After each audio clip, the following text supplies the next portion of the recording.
You may inform the Secretary of the Royal Society that I have entitled my Michaelmas lecture, Darwin's Fundamental Error. That'll raise a few hackles, sir. Will it not? I must be off. You can acknowledge all of these. There's a good job. Thanks. Father? My dear. Did you hear how Roy barked last night? It was dreadful. No, I didn't. Did you hear him, Bennett? I can't say I did, sir. He kept on and on. He howled, too. I'm sure someone got into the garden. An intruder? Yes, because... Oh, Father. Someone looked in at me. At my window. Impossible. You must have been dreaming. Oh, Edith. Nobody could reach your window. It's far too far off the ground. I am sure I wasn't dreaming. Bennett, you take charge, or I shall be late for the faculty meeting. I leave you in your fiancé's care, my dear. If he proves as good a husband to you as he has amanuensis to me, you'll be a fortunate woman. Allay her fears, Bennett. I know you can. Can you believe me? Not easily, no. I mean, as your father said... Come and look. I'm awfully busy. I've got these notes on Simius Satyrus, the type, and then the proof of your father's... Jack, I know I wasn't dreaming. And you know Roy doesn't bark at nothing. I want you to see for yourself. You must, please. And then, after the barking woke me, I heard another sound. From just below here. From below? There. And there. Do you see? The ivy's pulled away. I must have fainted. The next thing I knew, it was dawn.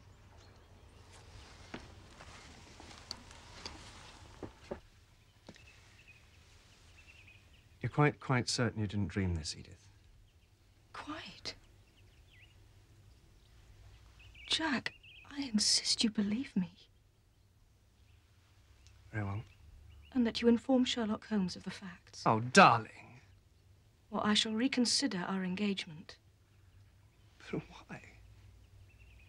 I could not give my hand to a man who doubts my word.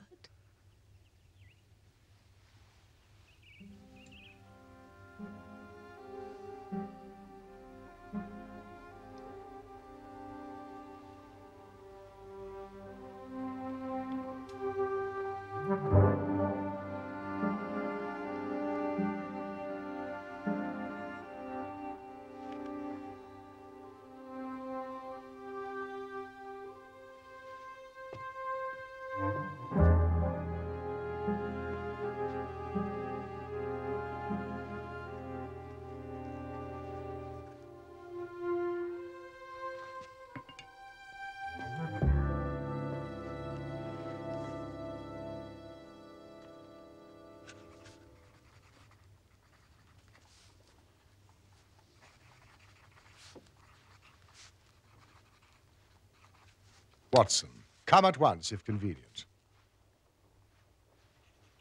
If inconvenient, come all the same.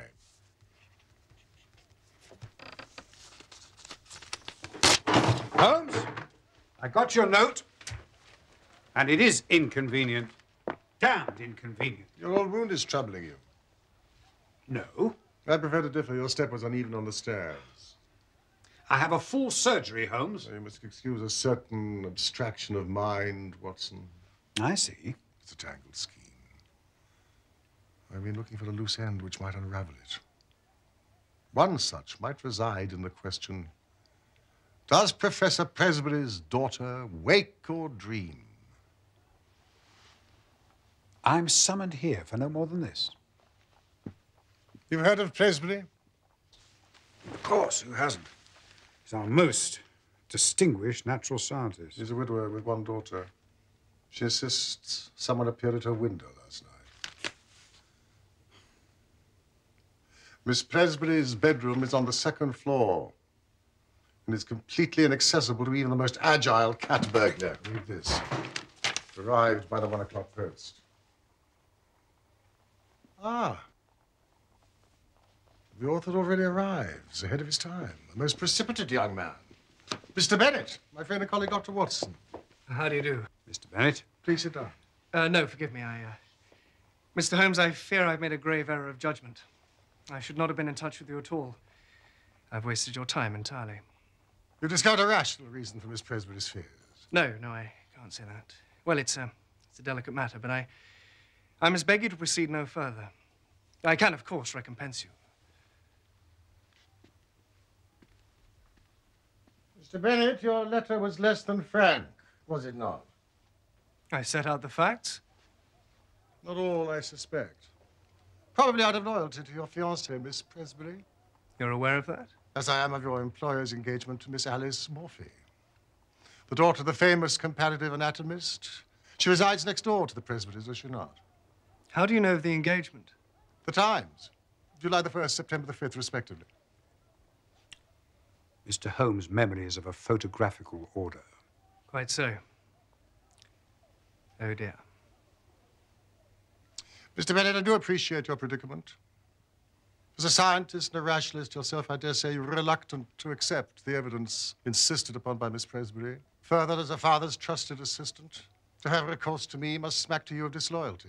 Exactly. I'm part of the family, except that Edith... Miss Presbury, she was so upset that she... Mr. Bennett, who would you prefer to alienate? Your prospective wife or her celebrated father? You give me a choice of evils. Neither. Then furnish me with the facts, and I will see how I can help you. You may rely on the discretion of both of us. Well? Would you, for example, describe Miss Presbury as an impressionable or fanciful girl? No, quite the reverse. Miss Alice Morphy. Perhaps Professor Presbury's engagement to her came to you as something of a surprise. He is, after all, 3 times her age. And this velour? I prefer that one, with the osprey feathers. Could you ask him, do you think? Father's extremely proud of his orchids. I hate them. They're so... Oh, I don't know, so impure somehow. Do please ask him not to send them any more. There's a sweet friend, Edith, please. Can you not ask him? I couldn't. I daren't. I'm such a coward. Well... Oh, please. You've got so much more character than me. You're as strong as he. But Alice, if you dare not ask this of my father, how will you ever manage those deeper conflicts that occur even in the happiest of marriages? Oh, I don't know. I'm so frightened. Of marrying my father? I wish... No, please don't ask. Let's not speak of it. What do you think of this one? Well, neither Miss Presbury nor I consider her father's infatuation with Miss Morphy to be entirely appropriate. Rather excessive. And her parents had no objections to the marriage? The professor is a respectable widower. And a wealthy man.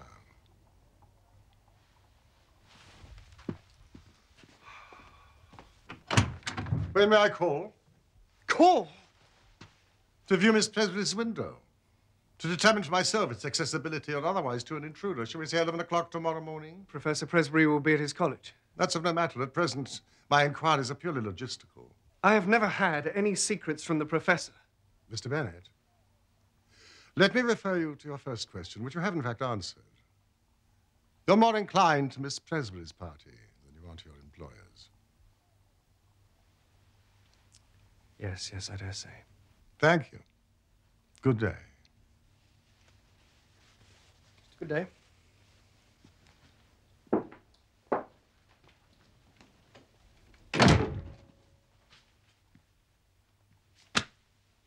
Holmes, you're prying into the affairs of a perfectly respectable family. Why is Bennett so reluctant to tell the truth? Loyalty, it's as plain as a pikestaff. Let us hope so. Yet he wrote to me under duress. You notice his handwriting? The crossing of the T's with such deep indentation? And then upon his arrival, his endeavors to call the whole thing off. No, there's more to this than meets the eye. I do not agree. This case is unworthy of you. I must return to my surgery. Maybe I'll see you tomorrow.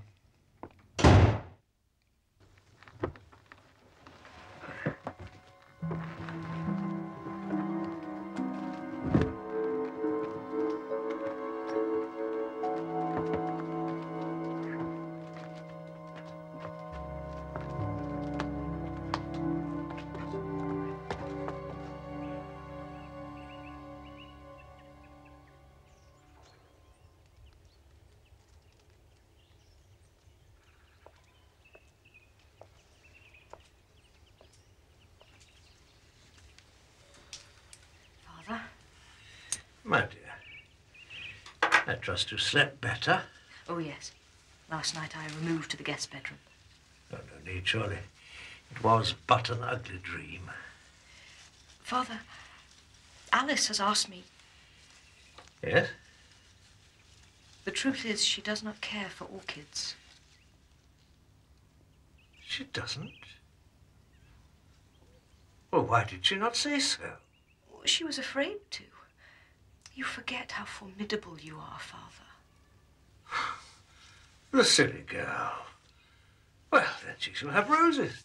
Yes, 24 red roses.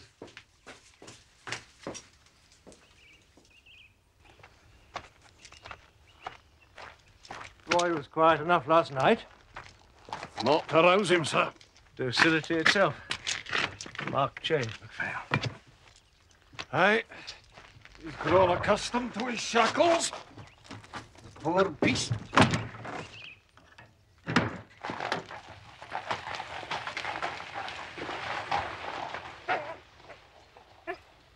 Shall we go up? If Miss Presbury has no objection. I understand the necessity.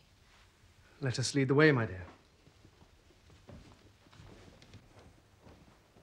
I'm glad you're by yourself today, Watson. You were a veritable bear yesterday. A touch liverish, perhaps.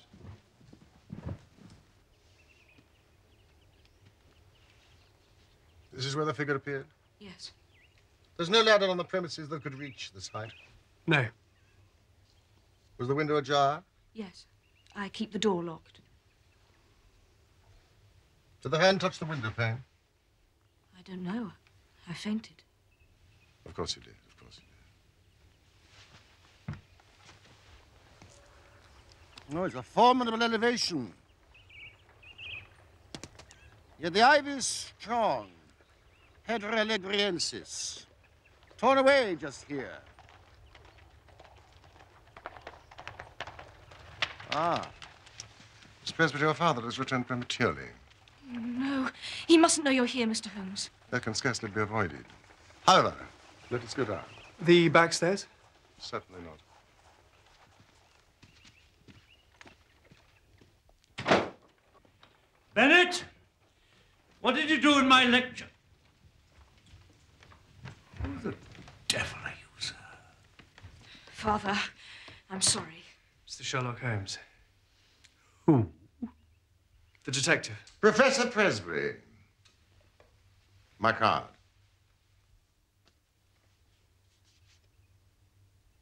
$221B. Hardly an address to inspire confidence.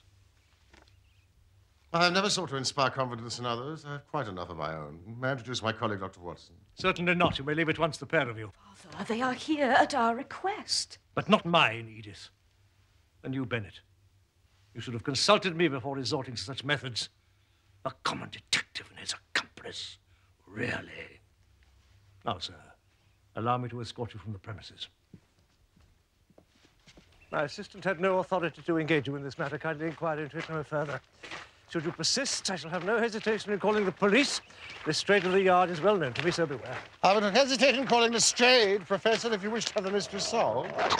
There is no mystery, sir. None. Now be gone with you. Or would you have me release my dog? Believe me, he'll not distinguish between a hired snoop and a low intruder. Or will you be gone, sir, will you?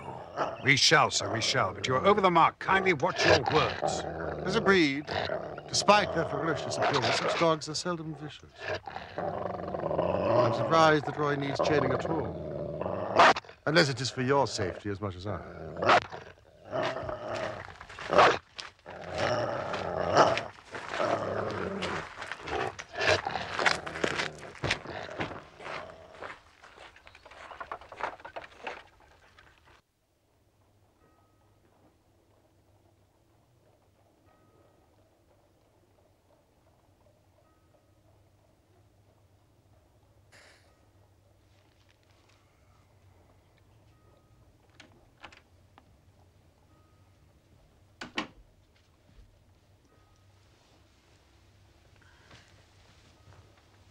A dog reflects family life, Watson.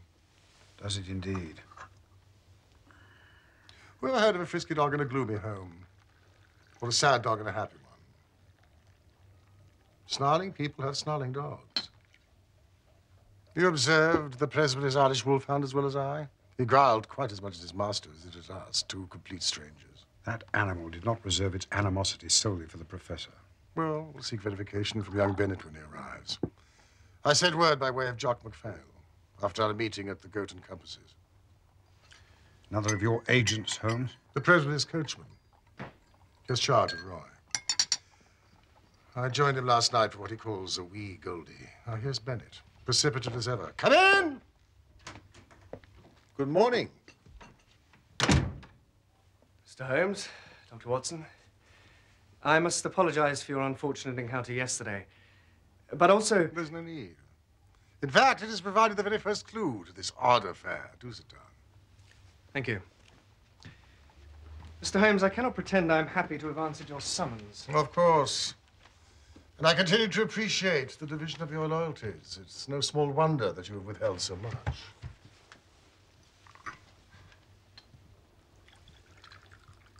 Roy first attacked his master on the evening of September the 2nd, did he not?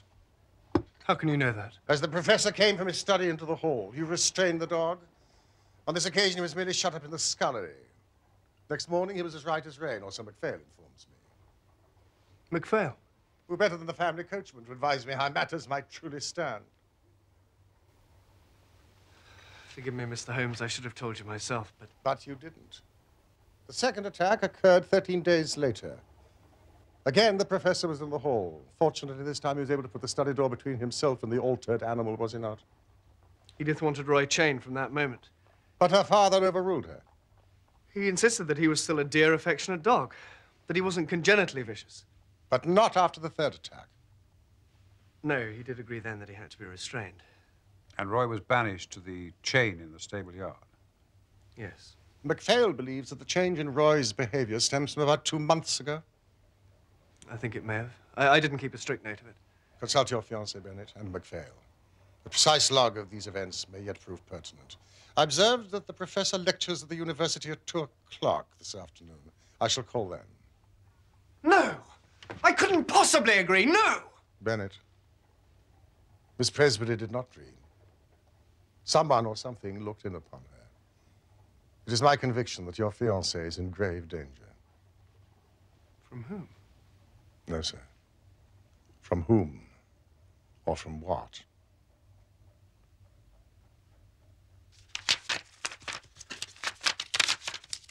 The secretary, you handle the professor's correspondence. Oh, yes, it's my responsibility to open every letter. Has it always been Miss Presbury's habit to lock her bedroom door at night?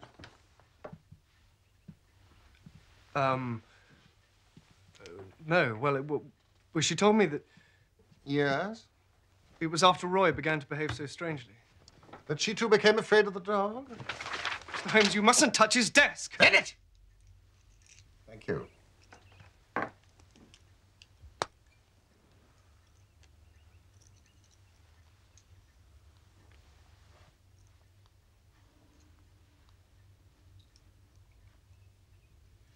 Inform me of the correspondence the professor had with someone called Dorak, inhabiting Cornmead. Oh, no. Commercial Road, of course, EC. It would appear that the professor answers such correspondence himself. Well, again, Again, you've been reluctant to speak. yes. Some 8 weeks ago, he told me that certain missives might arrive from East Central marked by a cross under the stamp. The code? And did they? Regularly? Irregularly. I was to leave them unopened and speak of them to no one. You said missive. They were not letters. Well, some were, others were small packets. And did you observe Professor Presbury's replies? No, they didn't pass through my hands. Yet the evidence would suggest that he did respond. To the Hindu, the dog is a traditional enemy of the monkey. What was that, Watson? What? Nothing. Jack? Oh, I wasn't aware. No, I couldn't tell you. You'd already gone out. I see. I've invited Alice to take tea with us. Do not be too severe upon your fiancé, Miss Presbury. He has acted for the best. And please, will you continue to lock your door at night? The prowler who looked in upon you is no ordinary creature. Good day.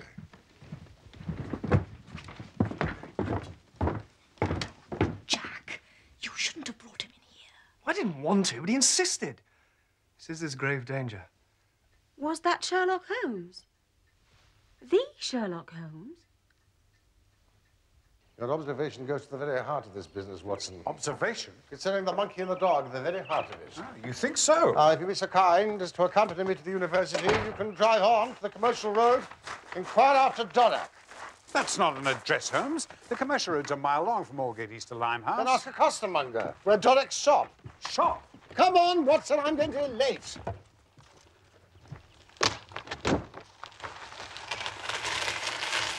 The equatorial rainforests of Africa, Asia, and Southern America are filled with the sound and movement of a multitude of species from the primate family.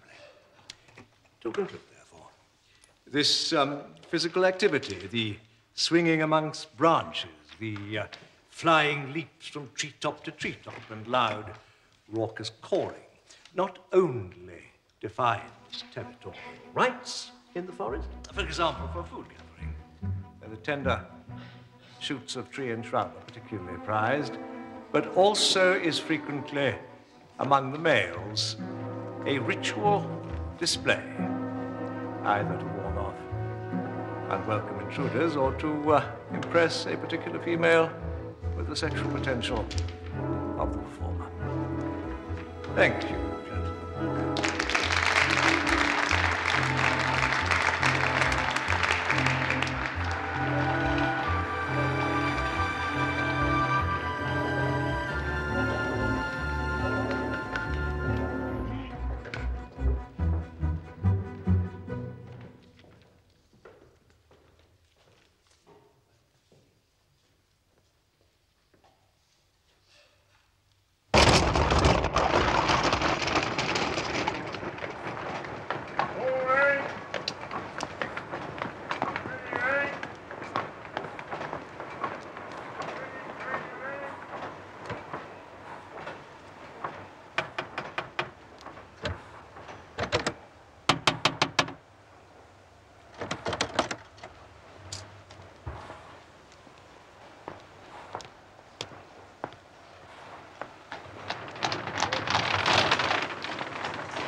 Good afternoon. Looking for something, are you? I believe there's some livery stables here or nearby. No. No, we got a knacker's yard next door, that's all. Oh, right. Right you are. It's a dead-end cock. Oh, I could see a way through. Yes. Are you a narc or what? Not at all. Out.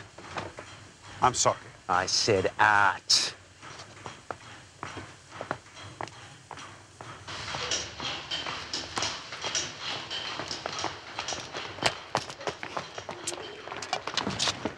You just can't take an in, can you? I beg your pardon. I said art, and I meant art. No admittance, mate.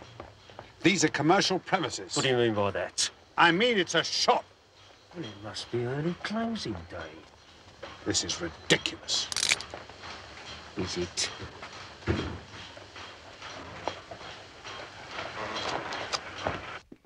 My dear Lestrade, I am astonished that you, a man of your standing, should call upon so petty an errand. Professor Presbury objects most strenuously to your investigations, Mr. Holmes. His complaint is that of unjustified harassment. The justification is yet to be proved. Has Presbury informed you of the facts? Of course. And your conclusions?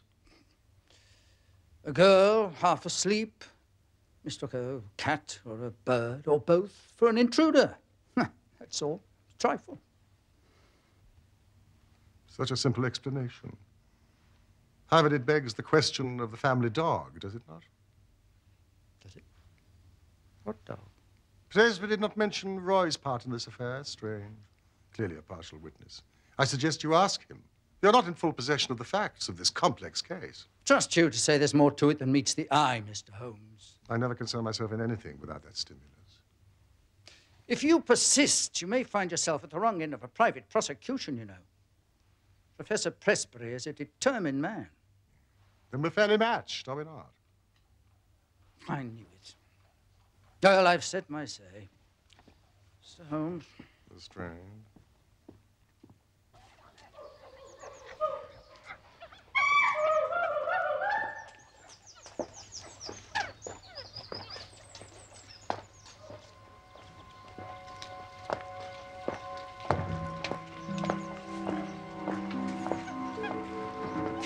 Right, you can do it? Yeah, easier than Maidstone. Poor old fella.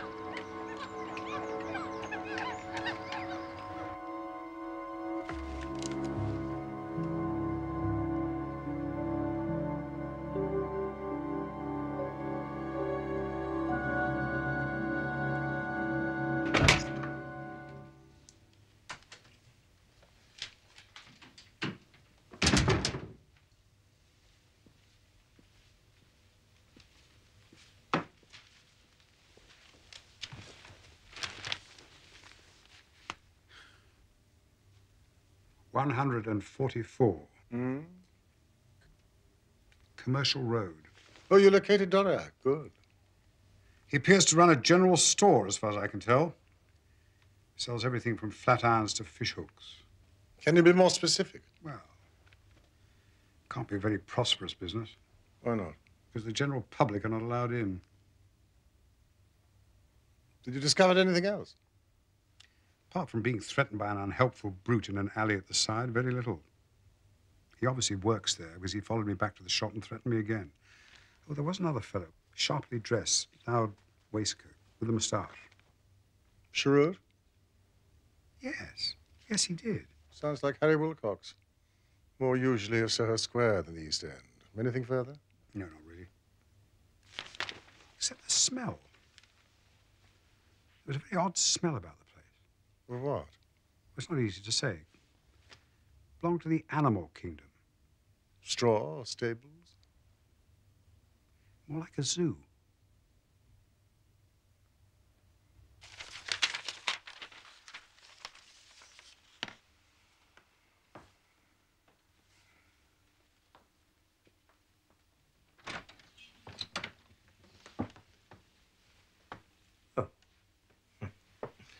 You're still up.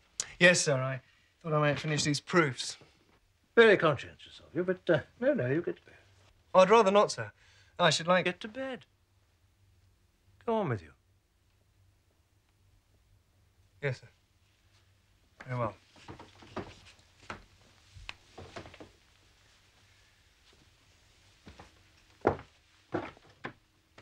Right, sir. Good night.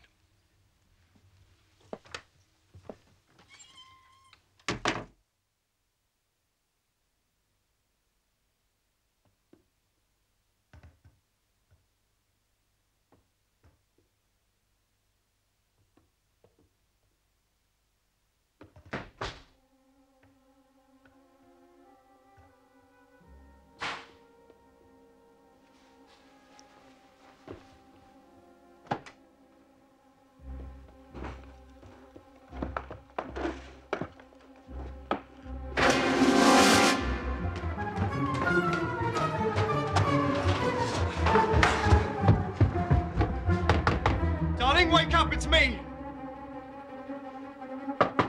Edith! Who is it? It's me, open the door!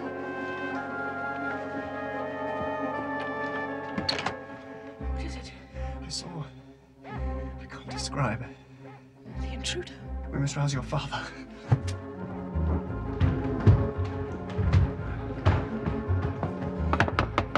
Professor Presbury! Father! Sir! Sir! What is it? Jack thought he saw... I fancied I heard an intruder, sir. You did? Yes, Roy, too, was exercised, but when I looked out just now, there was nothing, and he's since quietened down. Listen.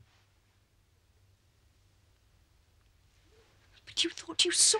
Yes, I thought I saw Yes? an animal. Animal? No, it must have been a trick of the light, sir. It must have been Edith. Yes, sir. I was mistaken. My apologies.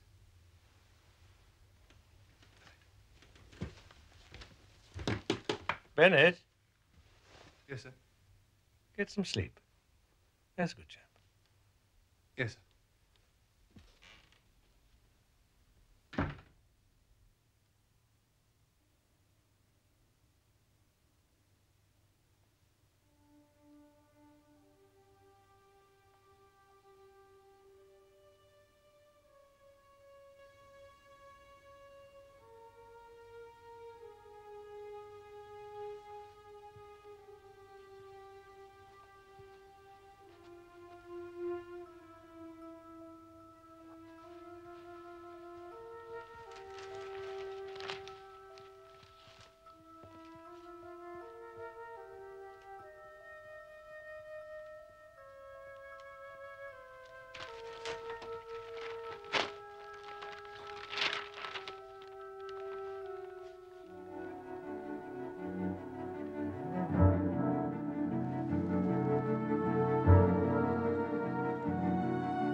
Watson!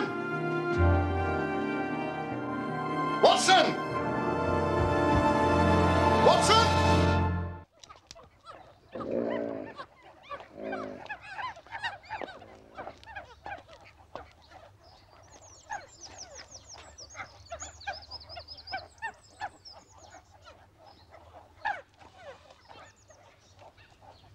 Manifestly, a gang is at work. Other zoological gardens have reported similar thefts. Oh, yeah. My colleagues in Bristol are investigating the theft of 2 rhesus monkeys and a baboon, removed only last week. A travelling menagerie in Oxfordshire have lost a prize chimpanzee, and Maidstone, their finest gorilla. Big Charlie? Yeah. Delightful chap, and knew him well. Oh, they've all disappeared without a trace. And Mr. Holmes, what's his interest? He insisted to me that this may have relevance to another case he has in hand. We like to indulge him when we can. Find anything to the purpose, Mr. Holmes? Nothing much. I warned you. My men have been through it with a tooth comb. The lock was released by Swell Jenkins of Stepney Green. The primate was quietened with a pad of chloroform administered by someone who lavishes their hair with Mr. Brewster of Jermyn Street's pomade. This would suggest that he also sports a waxed moustache, Mr. Brewster being celebrated for his cosmetic wax for gentlemen. If this was so, Lestrade, you could do worse than have a word with Harry the Tash Wilcox of Soho. Good Lord, Holmes. Your nothing much would be anyone else's a great deal. Yes, well, I'm sure my men will arrive at the same conclusion once their reports are at hand. You will also naturally have noticed, Lestrade, that this is the 6th reported theft of a mature male primate in as many weeks. Is it? 6? Oh, exceptional. The gender of the animals removed is, I suggest, of the essence. Good day.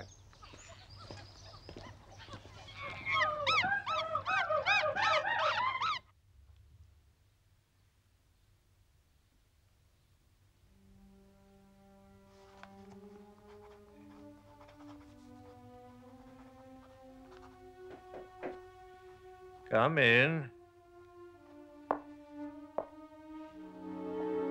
My dearest Alice. I'm not interrupting your work. No, no. I wasn't seriously engaged. Just some notes of future inquiry, nothing more. Shall we go through to the drawing room? This is hardly the place to entertain a young lady. No. Oh, dear. My dear child, what is the matter? I ought to have said before. What? There. You must take it back. Oh, but Alice. I can't marry you. I shouldn't have said I would, but I was afraid to say no. Please take it back. Nonsense, this is simply a... No! You must take it.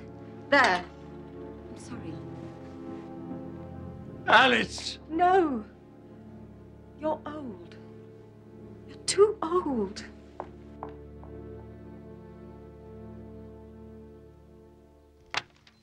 So Bennett actually saw the intruder's shadow inside the house.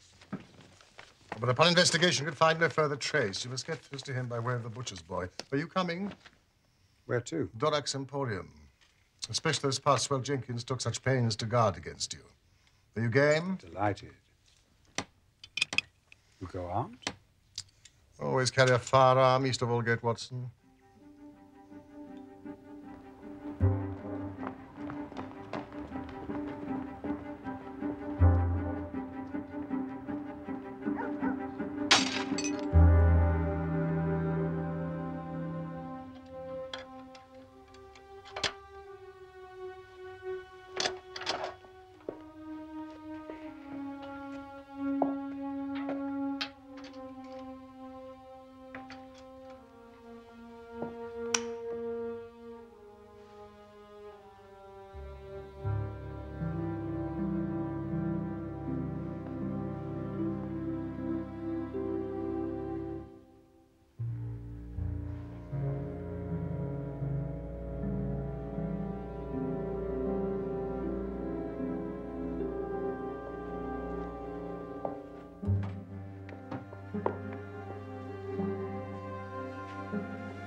It's as I feared.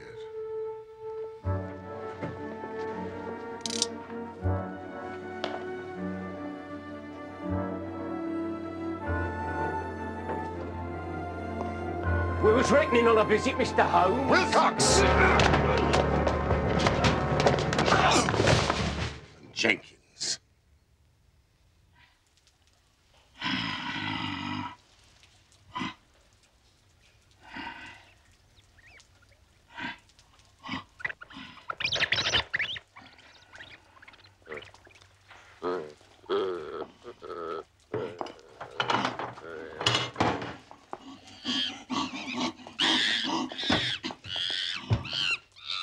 Heavens, Holmes, this is what I smelt. These are Dorak's patients, poor abused creatures. Have you observed the experiments that Dorak performs on them? Oh, no, that's none of our business, he says. You count yourself fortunate that the process has been kept from you. Now, gentlemen, in you go. In there, with him? Why? To await the police. In, gentlemen. I shall advise Inspector Lestrade at once. You can't leave us in here! Remember, the gorilla is a social animal. And if you both mind your manners, you will do well enough, I dare say.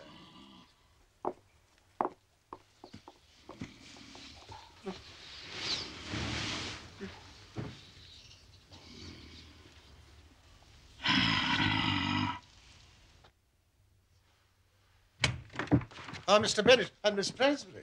Yes. I decided I had to accompany Jack, Mr. Holmes. I'm delighted. Have you brought the list of missing dates? Yes. Roy also barked on these nights. Please, never mind that, Mr. Holmes. We have far more urgent matters to impart. Is that so? Miss Morphy has renounced my father. She's returned his ring? Today. Since when he has remained locked in his study. Every time I've knocked, he shouted abuse at me. We fear. The logic of it, Watson. Of this progression, do you see it? Please. The first three occasions are self-evident. We know of those. What happened on the 5th of October? Roy barked all night. And on the 12th, too. There are also days upon which the professor received packages from London East Central. This is the date on which the face appeared at the window 4 nights ago. Yes. And this is where the shadow appeared last night. Of course! The common factor is 2. Always the gap decreases by 2 days. Numbskulls. And today is the 21st of October. Did? Yes. Package arrived this morning.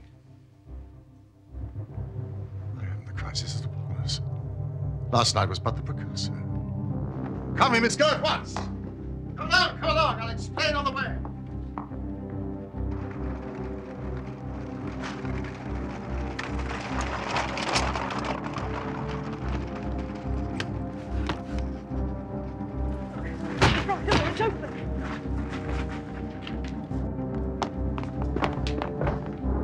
Bennett, examine upstairs. What?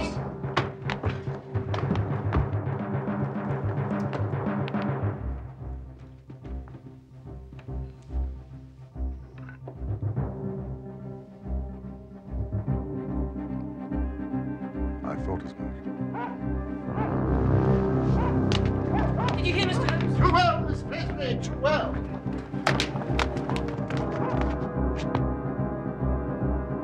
Up there. Look! By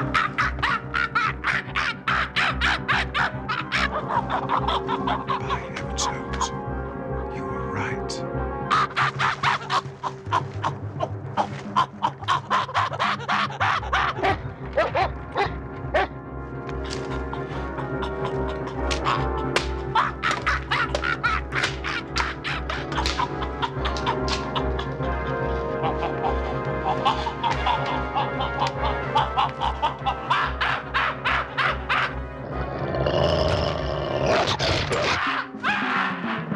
He's heading course to Miss Morphy's house. Bennett, stay here to protect Miss Pressley.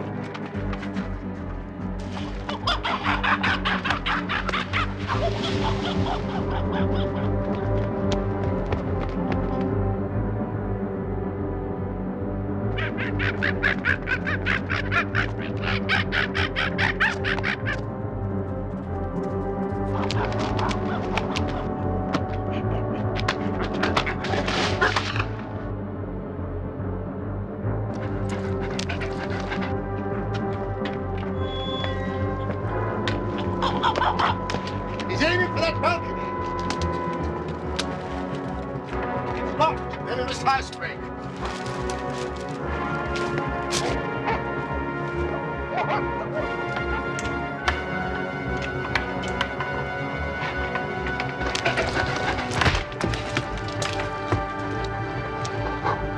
Dog wants some dog.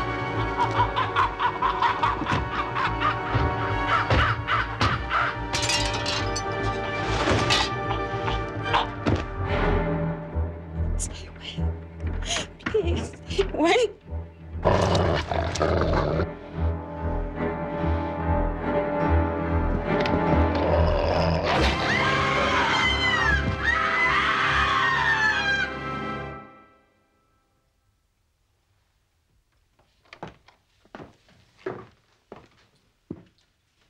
It's a close thing. Just missed the carotid artery. Is he all right? He'll live. A reformed man, I have no doubt, after his experience. My dear Lestrade, I quite intended you to have the credit, but to complete the case against Dorak, Wilcox, and Jenkins, you'll need this. Here is the incontrovertible proof that those animals you've rescued from degradation were stolen for the sake of their glands. The animal extract will be sold at enormous profit to those foolish or desperate enough to imagine that a course of serum could restore their lost vitality without any other effects. I'm grateful to you, Mr. Holmes. Thanks to you, we've traced the evil to its source. Perhaps. But poor Presbury. When one tries to rise above nature, one is liable to fall below it. The highest type of man may revert to the animal when he leaves the straight road of destiny. Yes, well, I'll leave the philosophy to you, Mr. Holmes. Quite the best, Lestrade. I always do. Is the wolfhound to be destroyed? Oh, no. No, it was the monkey that Roy attacked, not the man. The dog would be himself again quite as much as his master. Well, thank you both. Good day, gentlemen. Good day, Lestrade. If I may say so, Holmes, I think you went a little too far in allowing Lestrade all the credit. Not all, Watson. You can find it away in our archives. One day, the entire truth can be told.